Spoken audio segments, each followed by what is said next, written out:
Series की इस last जो थ्योरेटिकल वीडियो है आई गेस इसमें हम बात कर लेते हैं एक और जो इम्पोर्टेंट बड़ा ही टॉपिक है एमपीएलएस के केस में, वो है इसके रिजर्व्ड लेबल्स। अगर आपको याद हो, मैंने लेबल्स के टाइम पे आपको बताया था कि जो 0 to 15 आपके पहले 16 लेबल्स नंबर्स हैं वो रिजर्व्ड है फॉर स्पेसिफिक पर्पजेज, है ना। तो हर एक राउटर जो अपनी लोकल प्रीफिक्सेस के लिए जो अपने लोकल लेबल नंबर्स जनरेट करता है वो होते हैं आपके 16 के अबव, है ना। चलिए 20 बिट का टोटल है, 2 की पावर 20 इतने टोटल मिलते हैं, उनमें से 0 से 15 रिजर्व्ड रहते हैं। उनकी ही हम बात करने वाले हैं कि कौन सा जो लेबल है आपका किस पर्पज के लिए एक्चुअली यूज किया जाता है ना। चलिए तो जी जो लेबल 0 है वो उसका काम है इम्प्लिसिट नल लेबल की तरह।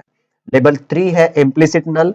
Label 1 and label 14 are for router alert and OAM alert. और जो बाकी नंबर्स हैं ना, जैसे आपका 1 एंड 2 एंड अच्छा 1 तो यूज हो चुका है ना, 2 4 5 ये सब तो ये आपके यूज अभी तक असाइन कोई नहीं किया गया इनको। अगर इन फ्यूचर अगर कभी लगता है कि कुछ एक्सटेंसिबिलिटी ऐड करवानी है, you can use these for those specific purposes, है ना।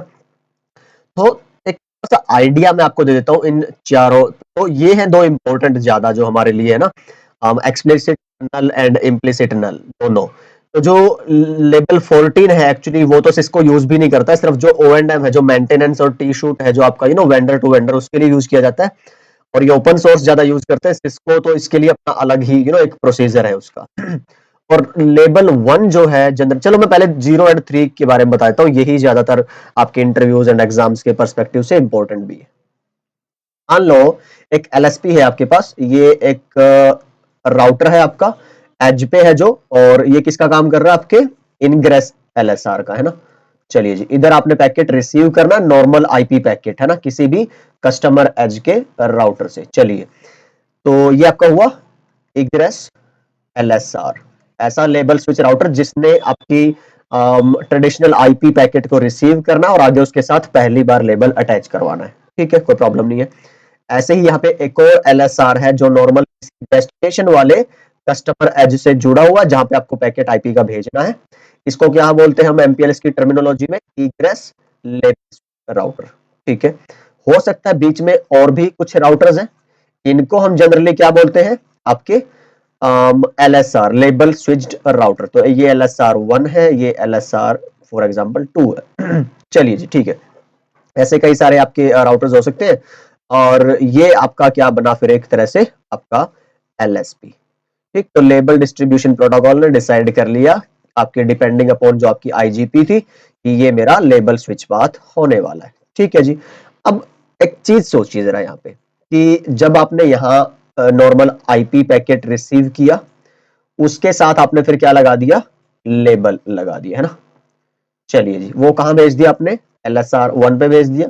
एलएसआर 1 ने इसको पहले एडवर्टाइज कर रखा होगा, उसी हिसाब से इसने यहाँ पे भेजा। तो वो डिटेल में पहले ही बहुत अच्छे से बात कर चुका हूं, अभी नहीं बता रहा इसके बारे में।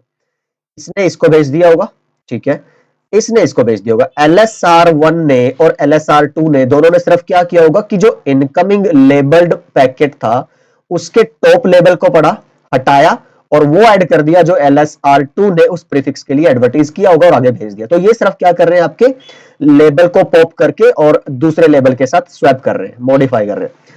पर सोचो जरा, जब इग्रेस LSR को वो लेबल रिसीव करके और किसी डेस्टिनेशन के पास भेजना है, इसको दो दो काम करने पड़ते हैं। पहला तो क्या करेगा ये कि भाई जो लेबल्ड पैकेट मिला था मेरे को, ठीक है, ये लेबल हटाओ। और फिर लेबल आप देखोगे इसमें ना, ये आपकी बॉटम स्टैक वाली बिट इसमें 1 होगी, तो ये देखेगा कि अच्छा लास्ट लेबल था।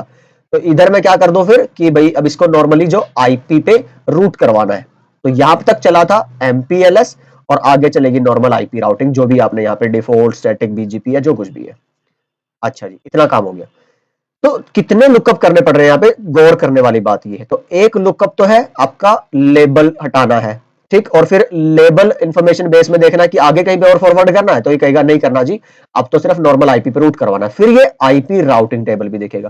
तो इट इज डूइंग 2 लुकअप्स। तो ये बहुत इनएफिशिएंट बना देता है, इस इग्रेस एलएसआर की वर्किंग को बहुत स्लो कर देता है। तो और बेहतर कैसे कर सकते हैं, ये क्या करता है, जो भी इसके फ्री रूट्स हैं और जो भी इसके रूट्स है ना, इनके साथ ये एक इंफॉर्मेशन लगा के भेज देगा अपने नेबर राउटर को। जो ये कौन सा है, अगर तुम लेबल्ड पैकेट के हिसाब से बात करोगे तो इनके लिए ये क्या होगा, तुम्हारा पेनल्टीमेट राउटर, ये होगा अल्टीमेट, जहां पे वो टर्मिनेट होने हैं लेबल्स, उसके आगे लेबल नहीं चलेगा, आईपी चलेगा। उससे पहले वाले को हम क्या बोलते हैं, पेनल्टीमेट, है ना। तो पेनल्टीमेट राउटर को, तो दिस इज पेनल्टीमेट राउटर या एलएसआर, है ना। इसको ये अल्टीमेट राउटर बताएगा कि जब भी ये इसको भेज रहा है ना अपनी इंफॉर्मेशन, कि भाई मेरे पे आके ना पैकेट सॉरी लेबल्स को टर्मिनेट होना है, तो तुम क्या करो, नॉर्मल लेबल मत लगा के भेजो, मैं तुम्हें भेज रहा हूं इसके लिए लेबल 0, है ना, लेबल 3 है। हमारा जो तुम देखोगे ना इस पे स्क्रीन, कि भाई लेबल 3 किसके लिए यूज हो रहा है, इम्प्लिसिट नल के लिए।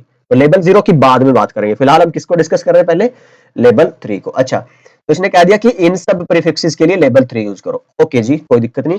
उससे फायदा क्या होने वाला है हमें, तो हमारे काम की बात ये है तो जी, जब ये पैकेट यहां पे आया होगा ना, labelled packet, label plus IP, तो उसने यहां पे अब लेबल में ये तो हटा दिया, पहले वाला तो पॉप कर दिया, अब स्वैप करेगा अगले से, उसमें नॉर्मल एक 17 18 20 100 लेबल नंबर लगाने के बजाय क्या लगा के भेज देगा, 3 और आईपी।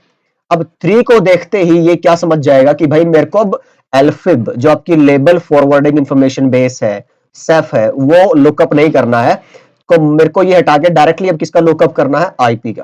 तो ये लुकअप ना करके एल्फिब का, सिर्फ अब ये किसका लुकअप कर रहा है, आईपी राउटिंग टेबल का। देख समझिए आप कितना एफिशिएंट बना दिया इसने इसकी वर्किंग को, सिंगल टेबल लुकअप आप यहाँ पे कर रहे हैं। तो ये काम है पेनल्टीमेट जो राउटर आपका पॉप करके दे रहा है, जो यहाँ पे पॉपिंग अल्टीमेट इसको करनी थी, जो फाइनली लेबल हटाना था इसको हटाना था, पर उसके बिहाफ पे कौन कर रहा है अब, पेनल्टीमेट राउटर। सो ये जो काम हो रहा है आपका, इसको बोलते हैं पेनल्टीमेट हॉप पॉपिंग, पीएचपी। और ये एक बहुत बेहतरीन फीचर है एमपीएलएस का, इसकी कारगर बनाने के लिए, स्केलेबल और एफिशिएंट एंड फास्ट बनाने के लिए आपका on egress routers in provider networks. तो आई होप ये बात आपको अभी समझ में आ गई होगी। ओके, अब बात आती है इम्प्लिसिट जीरो वाला क्या यूज है। ये अभी तक जो मैंने डिस्कस किया है, ये सिर्फ उस केस के लिए है जब आप बात कर रहे हो कि कोई अभी आपने ट्रैफिक इंजीनियरिंग नहीं कर रखी है, आपने कोई प्रायोरिटी अपने ट्रैफिक पे सेट नहीं कर रखी है, नॉर्मल सबको इक्वल प्रायोरिटाइज कर रहे हैं। लेकिन मान लो आपने कुछ ना ऑडियो वीडियो को हाई प्रायोरिटी पे रखा है और नॉर्मल ट्रैफिक को अपने बिलो प्रायोरिटी पे रखा है। आप क्या चाहते हो, इधर जो ट्रैफिक रिसीव होगी वो पहले चेक करे लेबल के हिसाब से कि ये हाई प्रायोरिटाइज्ड ट्रैफिक है कि लो प्रायोरिटाइज्ड ट्रैफिक है। अगर आप याद करो, मैंने आपको बताया था कि आप जो इसमें बिट्स हैं कुछ एलएसपी सॉरी आपके जो लेबल हेडर के अंदर, वो रिजर्व होती है आपकी क्या बोलते हैं इसको, ट्रैफिक इंजीनियरिंग के लिए, याद है। तो उन बिट को अब ये चेक करना। अब अगर इसने मान लो लेबल हटाया ही मिलेगा, ये चेक क्या करेगा, है ना।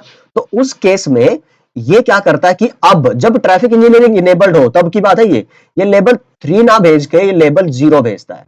और अब ये जब इसको भेज रहा है तो यहाँ पे 3 की बजाय क्या मिलेगा इसको, 0। और 0 देखते ही समझ जाएगा कि अच्छा मेरे को आईपी लुकअप करने से पहले ये भी देखना है कि ट्रैफिक की प्रायोरिटी क्या है, तो वो प्रायोरिटी बेस्ड लुकअप करेगा। तो ये चीज आपको थोड़ा ध्यान रखनी है कि जो आपका इम्प्लिसिट नल 3 है वो नॉर्मल केसेस के लिए, और जो इम्प्लिसिट नल 0 है वो आपका होता है आपकी बाकी जो प्रायोरिटाइज्ड प्रायोरिटी बेस्ड ट्रैफिक है उसके लिए। तो आई होप ये सारी बातें आपको समझ आ गई होंगी। और अब अगर आप थियोरेटिकल देखना चाहते हैं तो ये सारी स्लाइड्स आपके लिए हैं, इनको पॉज करके या फिर जैसे भी आप चाहे तो इनको पढ़ सकते हैं, नोट्स बना सकते हैं। और एक्सप्लिसिट नल है, पेनल्टीमेट हॉप पॉपिंग है यहाँ पे, और ये सब बातें, लेबल 0।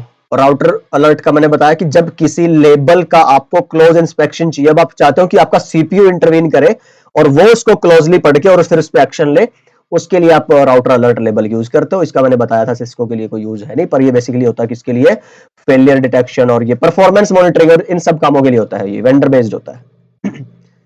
अनरिजर्व्ड लेबल्स, ये सब जो बातें हैं, अब आप चाहें तो अब ये सीसीआई के लेवल की एमपीएलएस की वो है थियोरेटिकल डिटेल्स जो उसके एग्जाम में काम आती है।